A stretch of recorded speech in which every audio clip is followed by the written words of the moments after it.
Buenas noches a todos, que el Señor les bendiga, qué bueno verlos, qué bueno que ya estén aquí para un estudio más de la palabra. Así que vamos a abrir la Biblia en Lucas capítulo 17, verso 34 en adelante, en el nombre del Padre, del Hijo y del Espíritu Santo. Yo estoy usando la Biblia del Jubileo porque es ahí donde están las palabras que me interesan, pero usted puede leer la que tiene. Os digo que aquella noche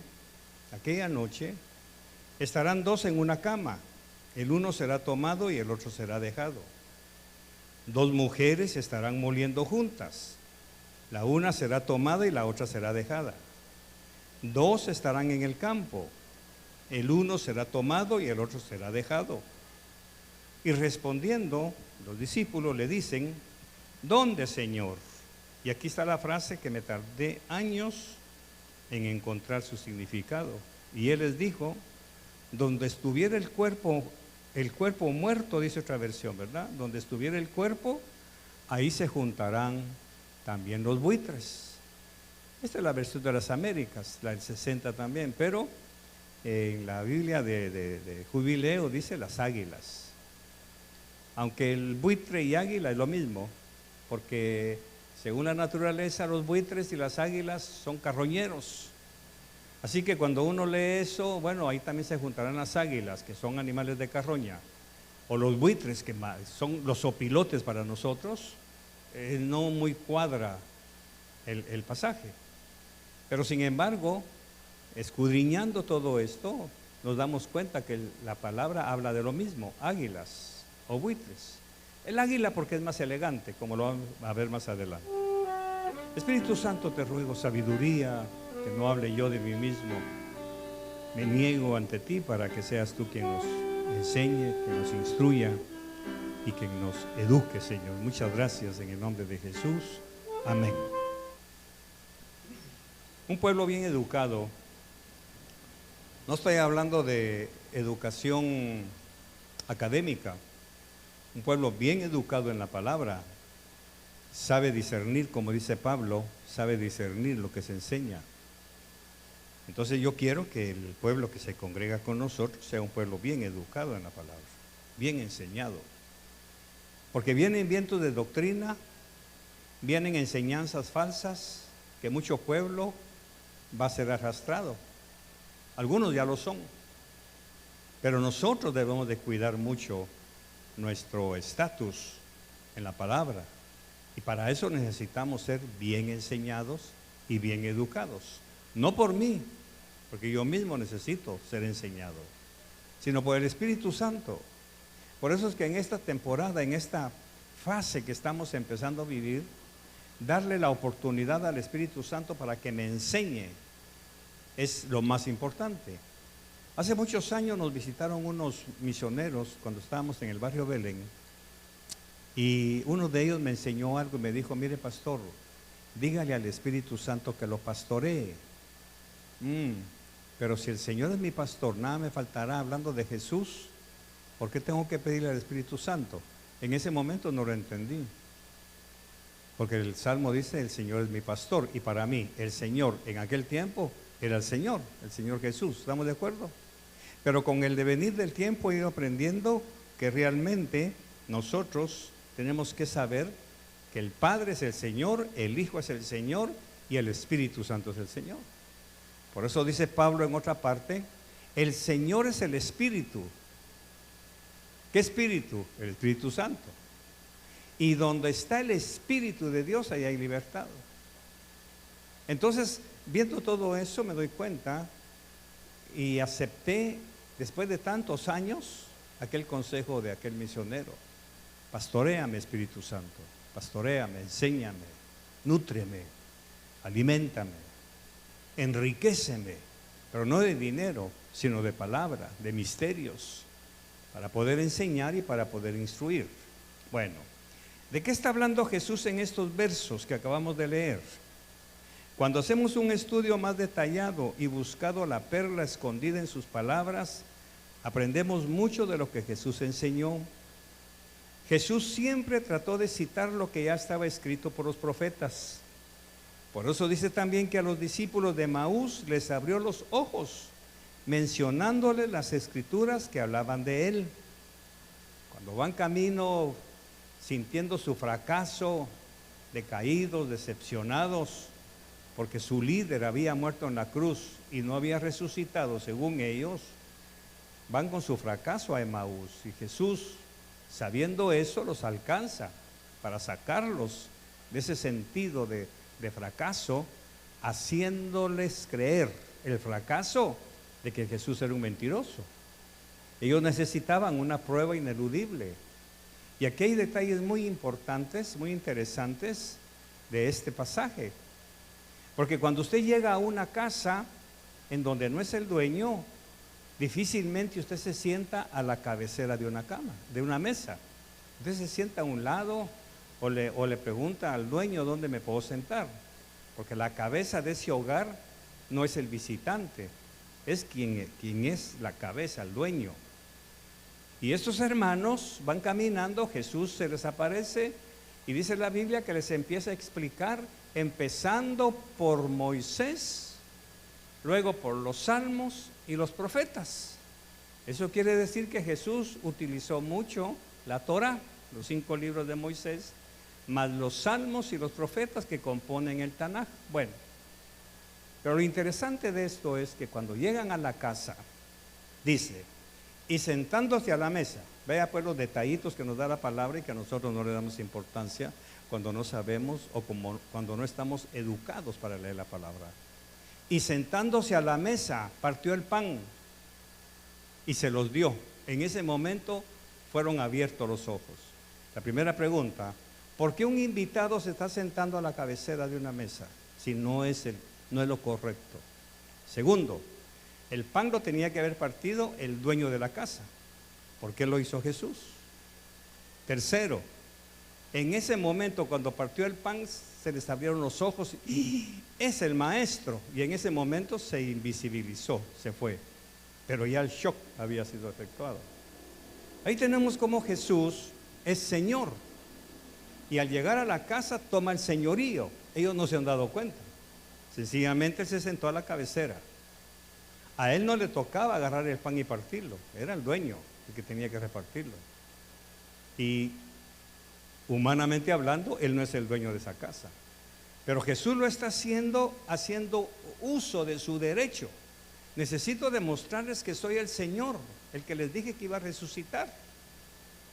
Ahora lo interesante de esto es que a Tomás le enseñó las llagas, a ellos les partió el pan. ¿Y por qué lo reconocieron?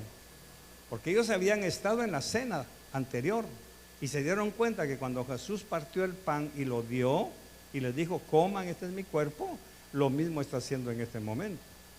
Así que son detallitos que se nos pasan por alto y vemos nosotros que realmente en nuestra propia vida Jesús siempre va a tomar la preeminencia.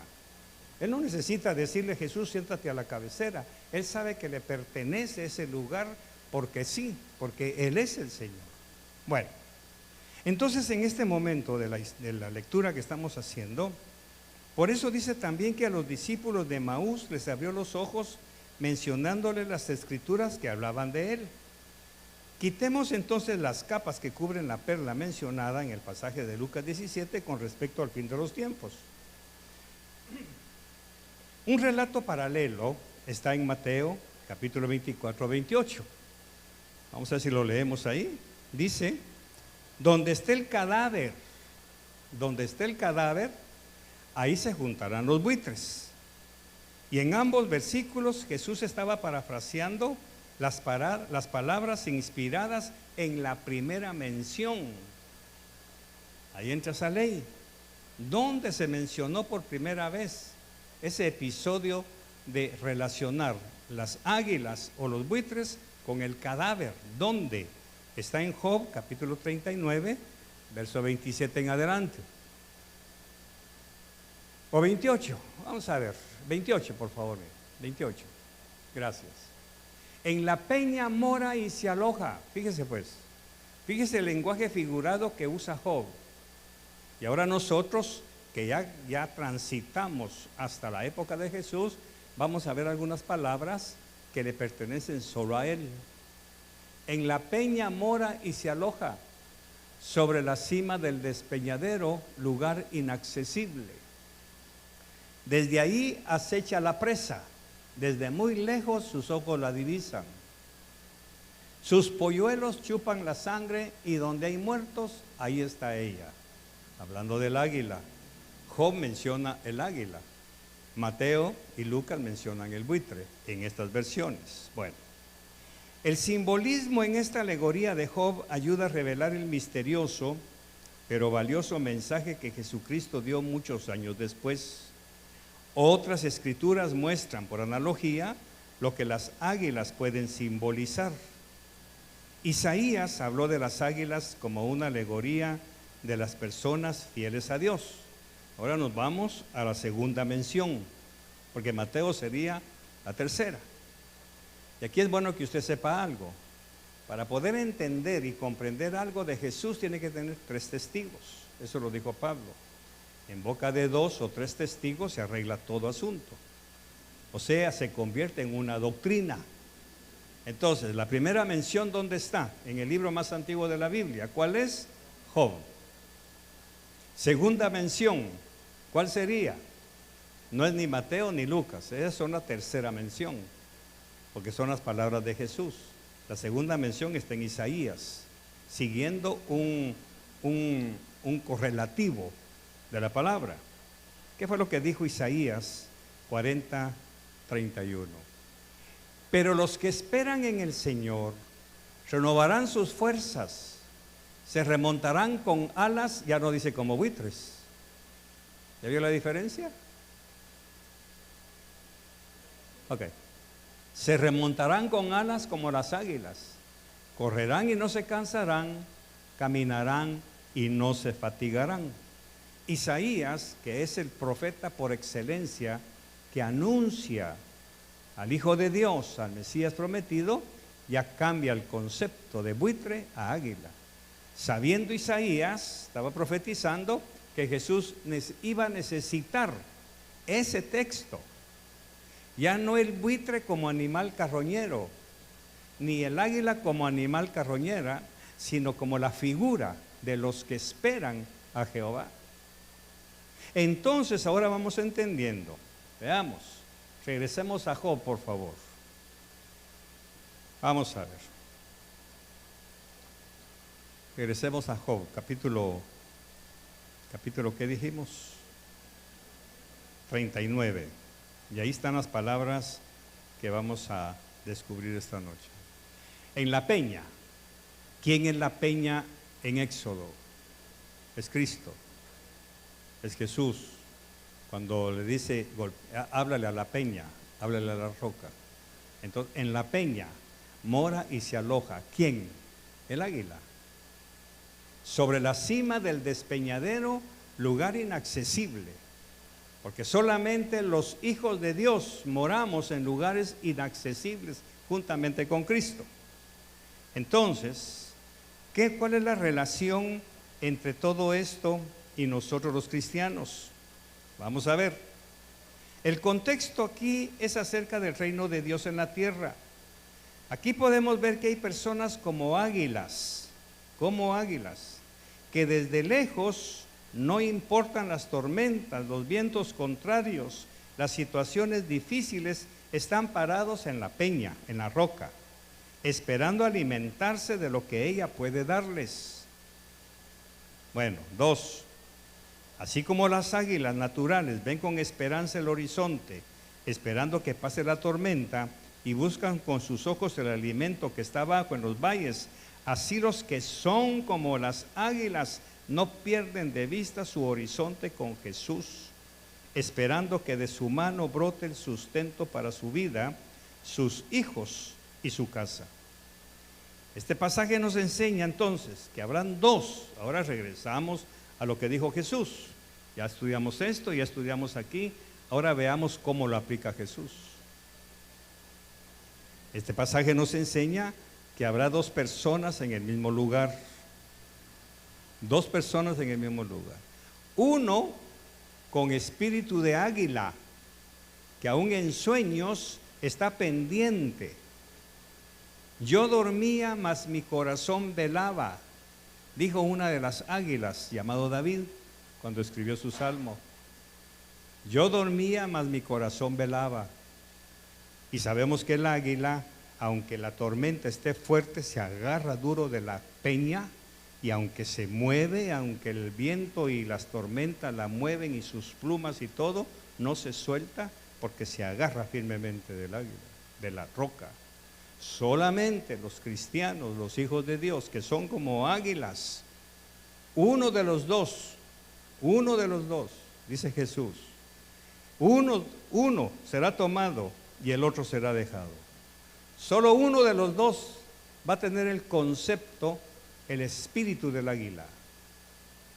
No va a ser águila, lógicamente, va a tener el espíritu, la mentalidad de águila, que aún dormido va a estar pendiente de la venida de Jesucristo, que aún dormido no lo pierde de vista, aún dormido sabe que aunque esté descansando, aunque esté durmiendo, el Señor está a su lado guardándolo y cuidándolo, y tiene la certeza que va a despertar, no importa si es en esta tierra o en la eternidad, pero sabe que el Señor, por la vista del águila, puede trascender, ver que el Señor está a su lado. Segundo, dos mujeres, ya no dice hombre y mujer, sino dos mujeres, estoy leyendo Lucas, dos mujeres, verso 35, estarán moliendo juntas, la una será tomada y la otra será dejada.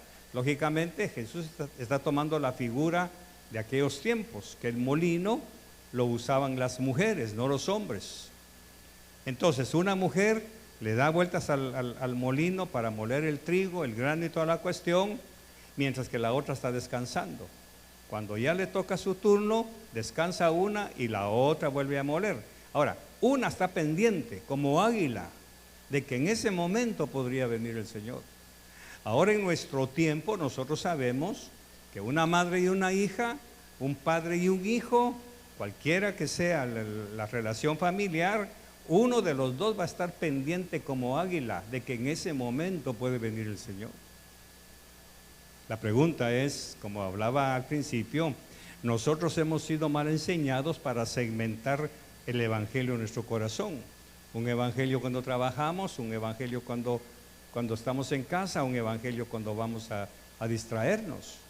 Cuando el Señor lo que está diciendo es que las águilas, aquellos que esperan en Jehová, tendrán nuevas fuerzas como el águila.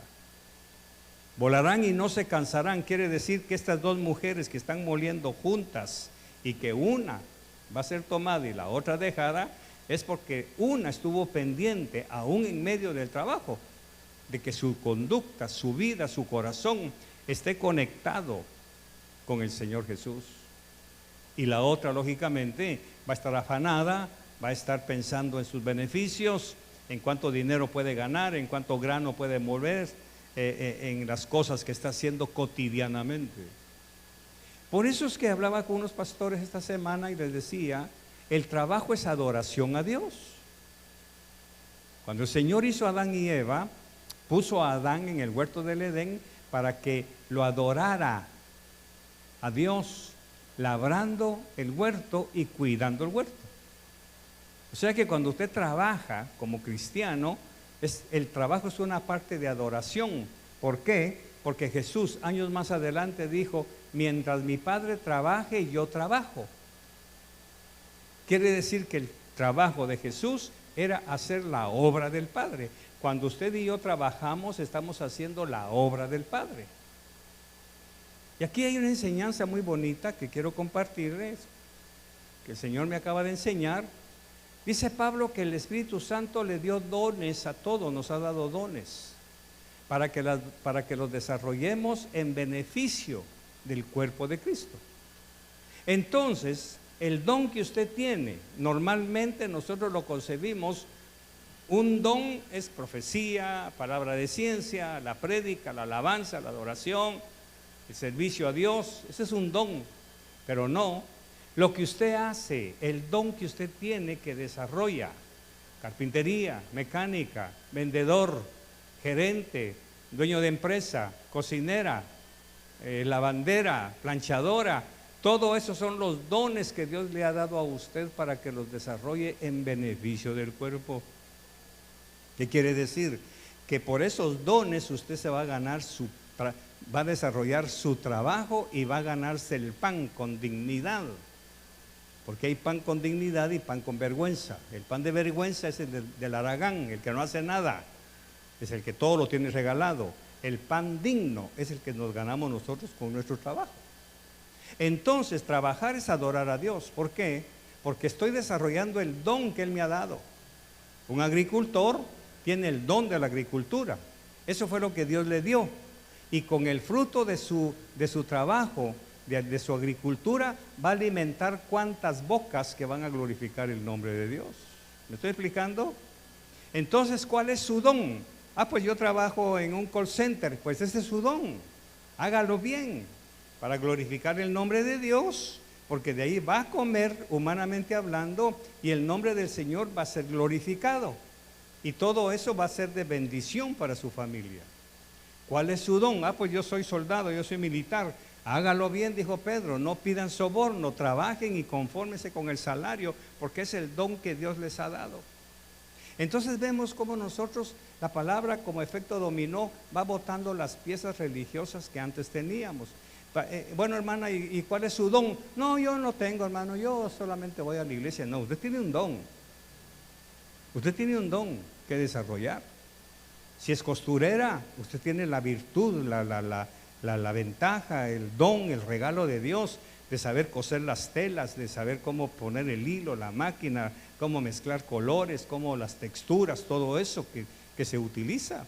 Su don es la odontología. Bueno, pues desarróllela por la gloria de Dios, póngase contenta, desarrolle ese don que Dios le ha dado, porque no es fácil arreglar dientes ni sacar muelas. Es una especialidad que Dios le ha dado. Aquí usted va a entender, ahora me explico por qué a mí me gusta ser maestra. Bueno, es el don que le dio. Es el don que le dio el Señor. Es el regalo que Dios le ha dado. Por eso es que la ignorancia escritural nos hace creer que como no actuamos en la iglesia propiamente dicho, en el templo, entonces lógicamente nos sentimos como marginados y creemos que todos los demás son especiales para Dios porque les ha dado un don del púlpito, y no es así. Y entonces lógicamente usted no puede envanecerse. ¿Por qué? Porque es el don que Dios le ha dado. Entonces lógicamente viene Pablo y nos dice en Corintios 13, si yo diera mi cuerpo para ser quemado, si hablara en lenguas, si hiciera esto, pero no tengo amor, de nada me sirve. Ve entonces que cada uno de nosotros tenemos un don. Por eso el hermano, cuando venimos a este local y hubo que cambiar vidrios y todo, no agarramos todos ahí un serrucho para cortar vidrios, ni no. Hay alguien que sabe cómo cortar, cómo medir y toda la cuestión, y ahí está lo que Dios nos ha hecho. Las cabinas, las cosas, porque es un don. Ahora, lo asombroso de todo es que esos dones están en la iglesia. Y solo las águilas comprenden estas cosas. No las águilas, los que son como las águilas. Por eso Isaías lo especifica perfectamente.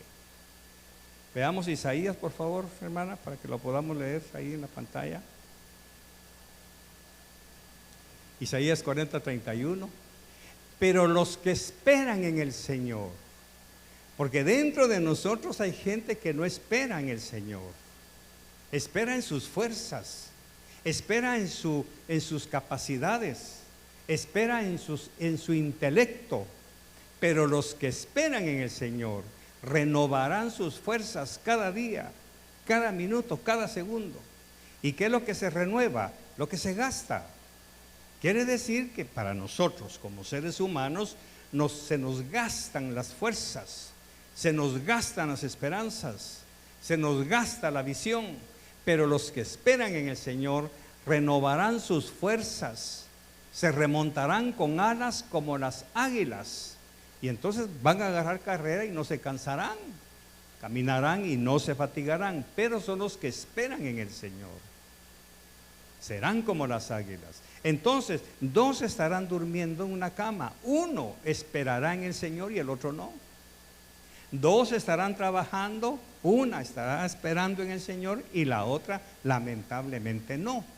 La pregunta es, ¿quién de las dos que están aquí está esperando en el Señor y no en sus propias capacidades? ¿Cuántos de nosotros que estamos durmiendo juntos nos acostamos esperando en el Señor? Entonces, lamentablemente, aquí viene la realidad dolorosa. Es que si no trabajo, no como. Entonces, esa frase, ¿qué está enseñando? Que si no trabaja, no come. No es si no creo en Dios.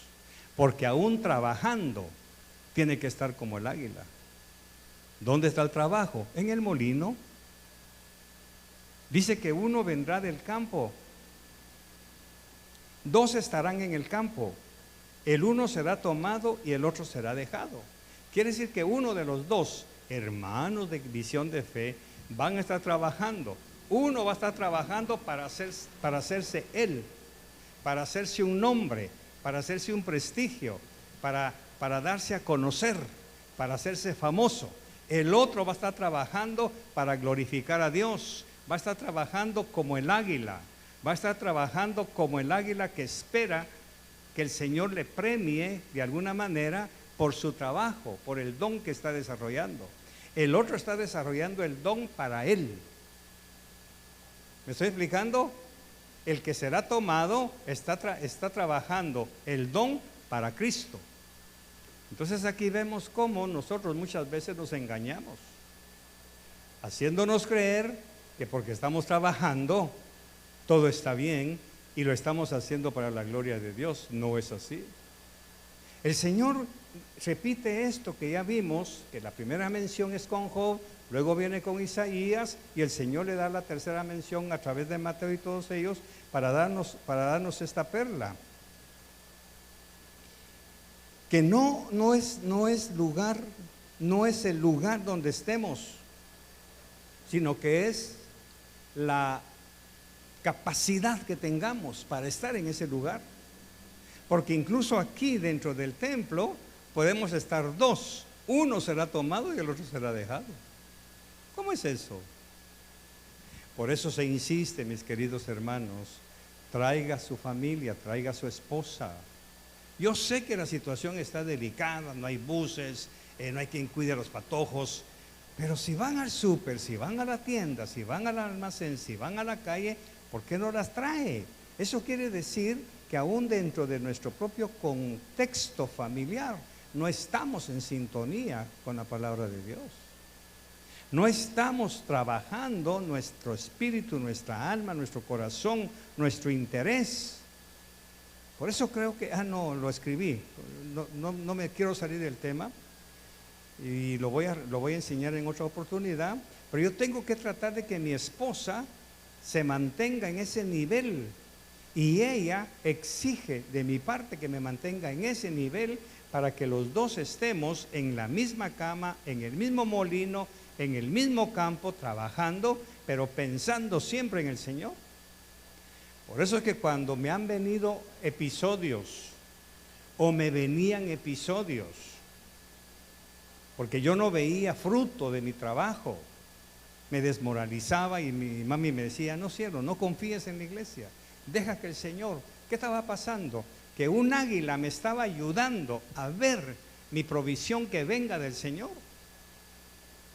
Como el águila, dice Job, que está esperando alimentarse para sus polluelos, así esta águila que es mi esposa me enseñó, me insistió en que yo dejara de lado como hombre. ¿Por qué? Porque lógicamente, como hombre, ¿qué espero yo de mi trabajo? Un salario. Y al no tenerlo me frustro, porque en mi concepto de hombre estoy trabajando y no se me está reconociendo mi trabajo. Cualquiera que trabaje en una empresa, que trabaje en un lugar y no le pagan. Ahora, ese es el concepto humano y yo había caído en eso. Había dejado de ser como águila, de ver desde lejos pararme en la roca, mantener la convicción que desde lejos iba a venir mi provisión. Yo lo había perdido de vista, pero bendigo a Dios por mi esposa, que como águila insistió y me hizo ver realmente que no es. Por eso en un mensaje les dije a todos ustedes a través de la grabación: no se sientan responsables de mí, ya cayó de mis ojos ese concepto. Mi provisión viene de la mano del Señor. A partir de ahí empecé a hacer una oración que está en la palabra. Dice: Él abrirá su mano generosa y te saciará de todo bien. Cuando yo lo encontré dije: Señor, esto es lo que yo necesitaba. Pararme en esa roca, en esa palabra, en esa peña. Pararme, ensartar mis garras, por decir algo, y aunque me movieran los conceptos del mundo, decir: no, mi sustento viene del Señor. Él abrirá su mano generosa y me saciará de todo bien. A partir de ahí empecé a ver un milagro maravilloso. Me empezó a llegar provisión, empezaron a depositarme diezmos a la cuenta. El Señor fue abriendo su tesoro, pero más que eso me fue abriendo su palabra. Entonces yo estoy convencido, y es lo que quiero enseñarles a ustedes, que si usted está viviendo en familia y ve que uno de sus hijos, que su cónyuge no está jalando parejo, póngale las barbas en remojo y dígale: te vas a quedar. Porque el Señor nos está pidiendo que seamos como las águilas, que esperemos en Él, no en nuestras capacidades, no en nuestras herencias, no en nuestros familiares, no en ningún brazo humano. Tenemos que ser como las águilas. Entonces, los tres ambientes normales en donde discurren nuestras vidas, el matrimonio, el trabajo y el mundo, ahí tenemos que estar como las águilas, pendientes. Por eso Jesús dijo en Juan 17: Padre, yo no te pido que los quites del mundo, sino del mundo guárdalos. Ahí en el mundo guárdalos del mal.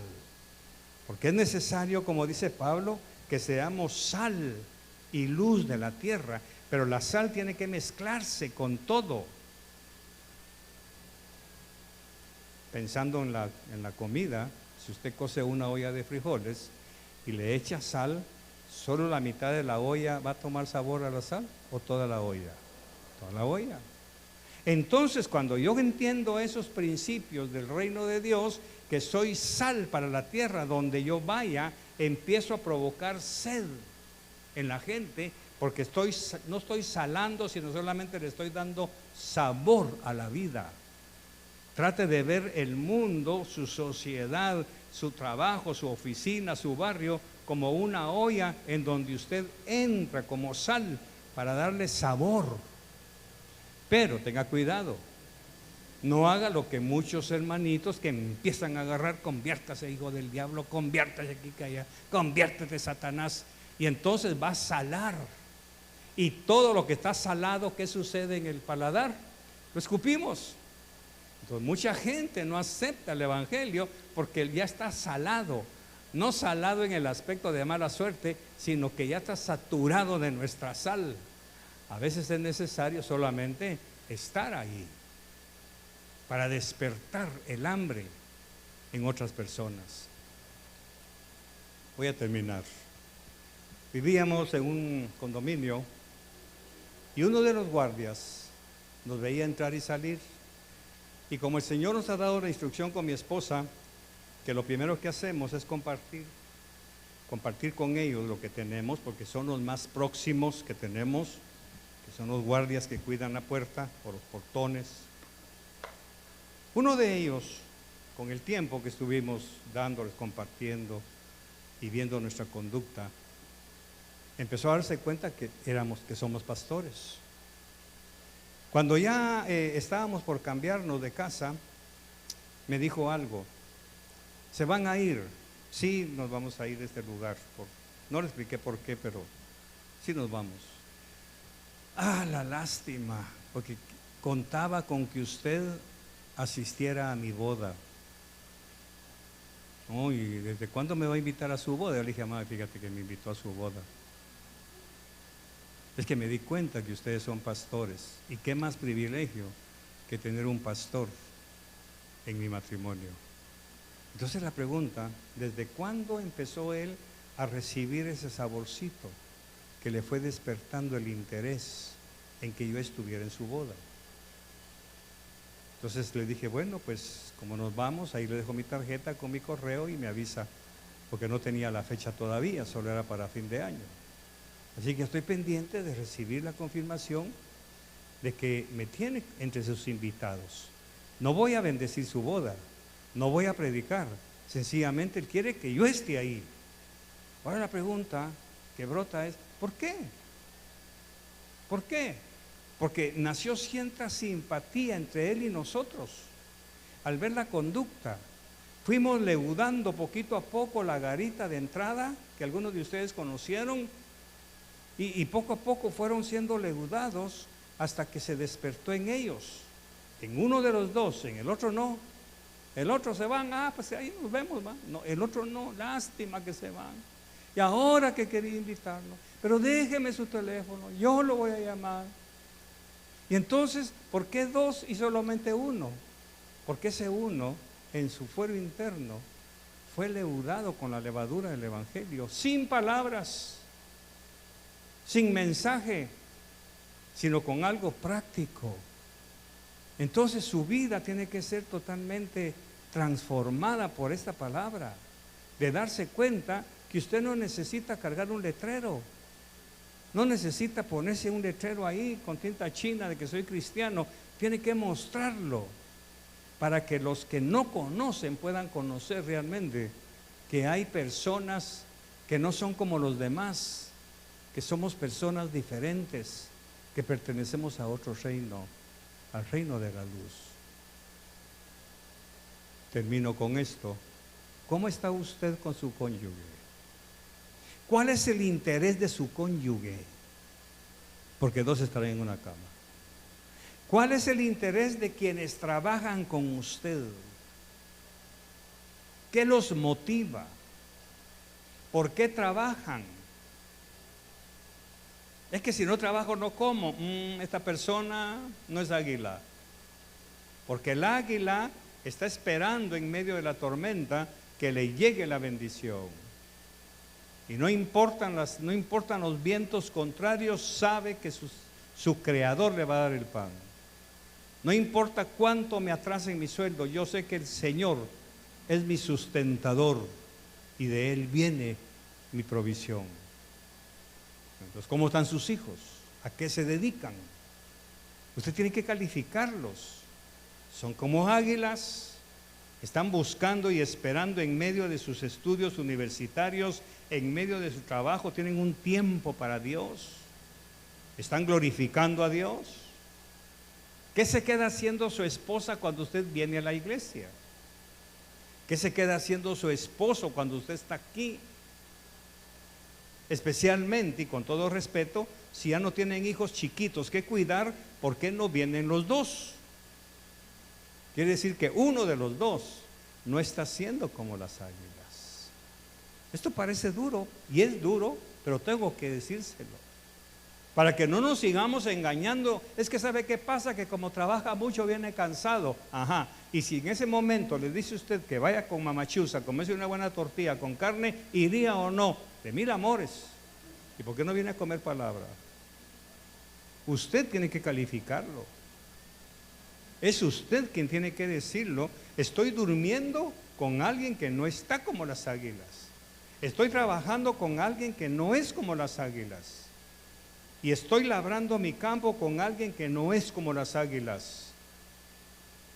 Y entonces darse cuenta que nos hemos estado engañando, haciéndonos creer que la prioridad del águila, la prioridad, según los pasajes que vimos, es esperar en el Señor.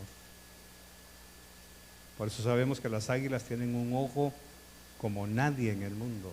Miran a largas distancias. El águila es el único animal que puede ver el sol sin que le dañe sus pupilas. Por eso, Señor, cambia del buitre carroñero a las virtudes del águila y nos parangona con ellos. Somos los únicos que podemos ver al Señor en toda su gloria. Es cuando se abren los cielos. Amén, iglesia. Yo no digo que vaya a la casa y diga a su esposo, vamos a puro buitre. No, no, no, no. Empiece a orar, empiece a clamar, Señor, despiértale el sentido del águila a este hombre. O despiértale el sentido del águila a mi hijo.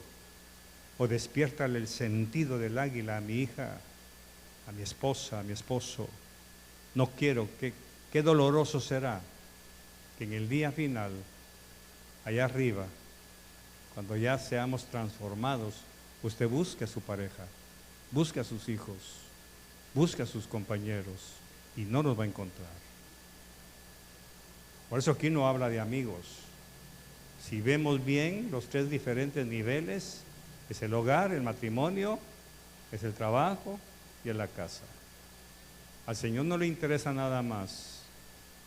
Ahí es en donde nos damos cuenta que Dios es un Dios exigente, no es decorativo propiamente, y que la religión para Él no vale nada, es la práctica, la vivencia. Padre, muchas gracias por tu palabra, te bendigo, te ruego